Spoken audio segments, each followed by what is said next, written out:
I hope all of you are doing absolutely great. My name is Arindam Roy Chaudhary.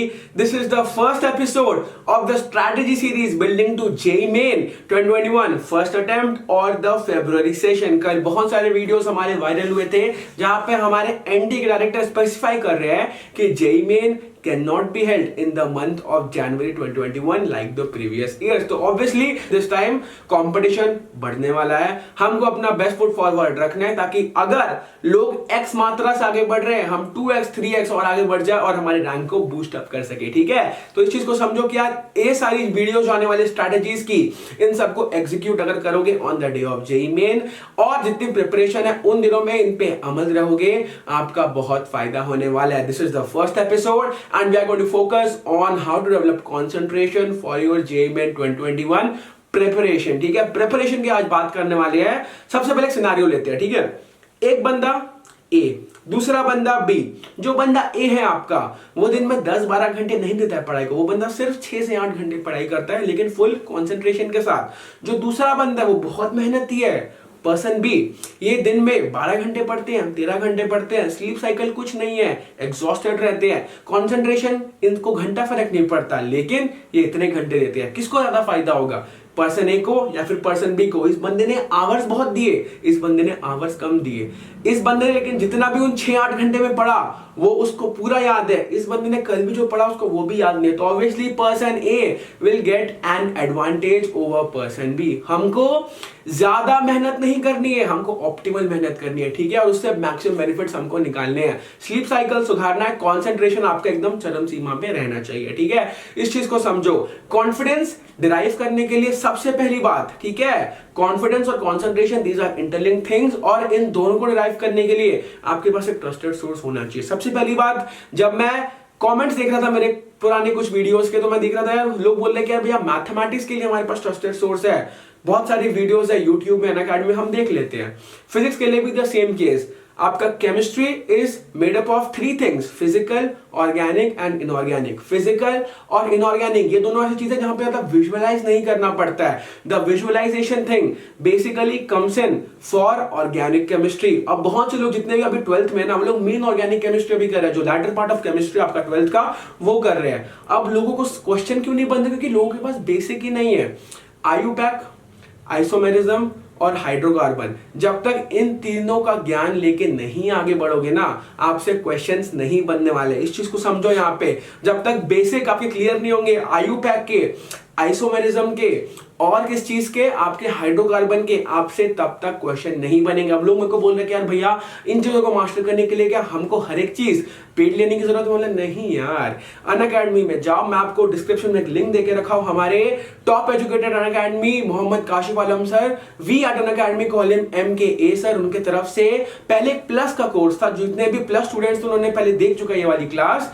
अभी Unacademy ने इस lecture आपका T20 Brainanza series which focuses only on IUPAC, isomerism and hydrocarbon, जो basic of organic chemistry जो कि आपको करना बहुत जरूरी है, ये अभी सबके लिए पब्लिक हो चुका है. बहुत सारे वीडियोस है. ठीक है, आप सब इस चीज को देख सकते हो, डिस्क्रिप्शन में लिंक है. Kindly do check it out and give him a thumbs up. ठीक है, ओके. अब जब मैं बात कर रहा हूं लर्निंग की, learning is directly proportional to confidence, is directly proportional to interest, is directly proportional to concentration. इन चारों चीजों को समझो. ठीक है, जब मैं इन चारों चीजों की बात कर रहा हूं ना, अब आपको समझने की जरूरत है कि यार जो मेरा इंटरेस्ट है, ठीक है, जो मेरा कंसंट्रेशन है वो तीनों सब्जेक्ट में बट रहना चाहिए, फिजिक्स, केमिस्ट्री और मैथमेटिक्स. अगर मैं अपना एग्जांपल लूं, फॉर एग्जांपल मेरे को पर्सनली मैथमेटिक्स बहुत ज्यादा पसंद है. अगर मान लो on the day of JEE Main मैंने मेहनत भी बहुत की है मैथमेटिक्स में, फिजिक्स और केमिस्ट्री मैंने थोड़ा बहुत निग्लेक्ट कर दिया है. मेरे मैथमेटिक्स में आए 100 में से 90, क्वाइट इंप्रेसिव. अगर मेरे आ रहे फिजिक्स और केमिस्ट्री में सिर्फ 20 आउट ऑफ 100 और 20 आउट ऑफ 100 ईच, तो मेरा स्कोर कितना बना? 130 आउट ऑफ अ पॉसिबल 300. उसी केस में मानो मैं तीनों सब्जेक्ट में ऑप्टिमल स्कोर करने की कोशिश कर रहा हूं. मान लो मैंने तीनों में 60 आउट ऑफ 100 स्कोर किया, मेरा स्कोर कितना बन गया? 60 into 3 that is equal to 180 out of 300. 130 out of 300 और आपका यहाँ पे 180 आउट ऑफ 300. कौन सा बेटर हुआ? ऑब्वियसली आपका 180 आउट ऑफ 300.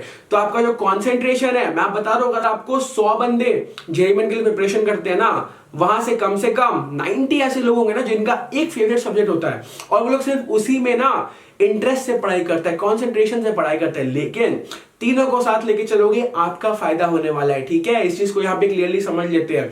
तो यहाँ पे क्या करना है कि तीनों को आपको इक्वल अमाउंट ऑफ टाइम देना है। ऐसा नहीं कि यार जो पसंद है वही पढ़ते आ रहे हैं, जिसमें अच्छा है। देखो अगर आप पहले से अपना मेरिट बना के रखो, यार मैथमेटिक्स में कुछ भी कर लूं 80 में से 100 तो आ ही जाएगा, कितने तक पहुंचा पाओगे? 80 से लेकर 100, यानी कि आपका रेंज सिर्फ इंप्रूवमेंट का 20 का है। मान लो आपका केमिस्ट्री और फिजिक्स बहुत गंदा आता है आपको, अगर आप आज के दिन एग्जामिनेशन देने आओगे आपको मिलेगा 15 आउट ऑफ 100, दूसरे वाले में 25 आउट ऑफ 100। इंप्रूवमेंट कहां से कहां हो सकता है? 15 से लेकर 100, यानी कि 85 मार्क्स का इंप्रूवमेंट उसमें पॉसिबल है, दूसरे वाले में 75 मार्क्स का इंप्रूवमेंट पॉसिबल है। तो सबसे पहले इस चीज को समझो कि यार तीनों सब्जेक्ट को इक्वल इंपॉर्टेंस देना सीखो। अब समझते हैं बात कॉन्फिडेंस की। कॉन्फिडेंस से मैंने इसको रिलेट कैसे किया। अब मान लो आप लोग उठा लो डीसी पांडे का बुक, जितने लोग भी फिजिक्स डीसी पांडे से बनाते हैं, काफी अच्छी बुक है, आप लोग वहां पे बहुत मेहनत करने की जरूरत है। लेकिन अब समझो आप लेवल 1 के क्वेश्चन बना रहे हो, आपके अलग अलग लेवल के क्वेश्चंस होते हैं, लेवल 1 बीइंग द इजीएस्ट, उसके बाद एक लेवल ऊपर लेवल 2, फिर लेवल 3, फिर लेवल 4, ऐसे कर करके वो बढ़ता है, ठीक है। अब मान लो आपसे लेवल 1 के क्वेश्चन सारे बन जा रहे हैं, कॉन्फिडेंस आ गया, and mind you there is a very thin line which separates confidence and over confidence, ठीक है। अगर आप कॉन्फिडेंट हो आप कभी भी ओवर कॉन्फिडेंट बन सकते हो, क्योंकि जो आपकी सेपरेटिंग लाइन है वो बहुत ज्यादा थिन है। आप समझे लेवल 1 में हो क्या, लेवल 2 क्या बनाना है, लेवल 3 में सीधा कूदते हैं। आप कूद गए लेवल 3 में, नहीं बना, कॉन्फिडेंस ठप से गिर गया।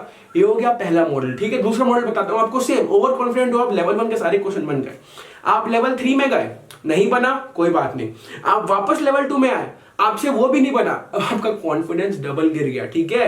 इस चीज को समझो, आपने सीधा आप स्नेक्स एंड लैडर्स का मैच यहां पे नहीं खेल रहे हो, उस चीज को समझो। अगर आप लेवल 1 से सीधा लेवल 3 में कूदोगे, फिर नीचे आओगे, फिर एक और सांप से और नीचे आओगे, आपको तब समझ में आएगा कि क्या हो रहा है यहाँ पे। आपका कॉन्फिडेंस यहाँ पे काफी गिर रहा है। हमको कॉन्फिडेंस को कंजर्व करना है, हम जितना मेहनत कर रहे हैं उस चीज को हमको ऑप्टिमाइज करना है। मेन बात ये है कि सबसे पहले लेवल 1 के सारे क्वेश्चंस कंप्लीट करो, बेस को स्ट्रॉन्ग करो, उसके बाद लेवल 2 में जाओ, उसके बाद लेवल 3 में जाओ। जब तक लेवल 1 पूरा कंप्लीट नहीं हो रहा है लेवल 2 में भी मत कूदो। इस चीज को समझ लो, लेवल 1 पूरा खत्म करोगे, फिर लेवल 2 खत्म करोगे, फिर लेवल 3 खत्म करोगे, अपने आप का एक ना जेन्युइन आप अपग्रेडेशन देख पाओगे इस चीज में, ठीक है। आप जब परफॉर्मेंस देखोगे अपना उस स्पेसिफिक एग्जामिनेशन में जहां पे आपके इसी से क्वेश्चन आए हैं, आप देखोगे आप अच्छा स्कोर कर पा रहे हो। इसीलिए कंसंट्रेशन बनाए रखना for longer hours is a must as compare to straight away jumping from nowhere to nowhere, ठीक है। लेवल 1 से लेवल 4 कूदते हो, लेवल 1 से रीडिंग कॉम्प्रिहेंशन में कूदते हो, इस बात का मतलब नहीं है पहले जेईई मेन सिद्ध करो तभी जेईई एडवांस में कूदना है, ठीक है। कंसंट्रेशन मैं अभी से बता दे रहा हूं, सीधा एक कमरे में बंद कमरे में बैठे रहोगे, पढ़ाई करते रहोगे, उस चीज से कुछ नहीं होने वाला है। ओपन एयर का सोर्स रखो आराम से ना, खिड़की खोल के पढ़ाई किया करो, थोड़ा बहुत आवाज आ रहा है चलता है, कोई दिक्कत की बात नहीं है। लेकिन कभी भी बंद कमरे में पढ़ाई मत करना, बहुत नेगेटिव फीलिंग्स आती है, मैं जानता हूं, मैंने खुद एक्सपीरियंस किया है फॉर द लास्ट 6 इयर्स, ठीक है। इस चीज को समझो। ऐसे बहुत सारे आपके लिए इंफॉर्मेटिव वीडियोस आते रहेगी, लेकिन अब से दिमाग में रखना है कि concentration is a must for everyone. अगर हमको जेईई मेन जैसे प्रीमेन एग्जामिनेशन फोड़ना है जहां पे लाखों लोग एग्जाम देने आते हैं लेकिन सीट्स कुछ चंद हजार ही है, तब हमको अपना बेस्ट फुट फॉरवर्ड रखना पड़ेगा और कंसंट्रेशन के साथ हमें इस एग्जामिनेशन को सील करना है, ठीक है। So this it from my side. समय आ गया आप सबसे अल्लाह लेने का। अलविदा।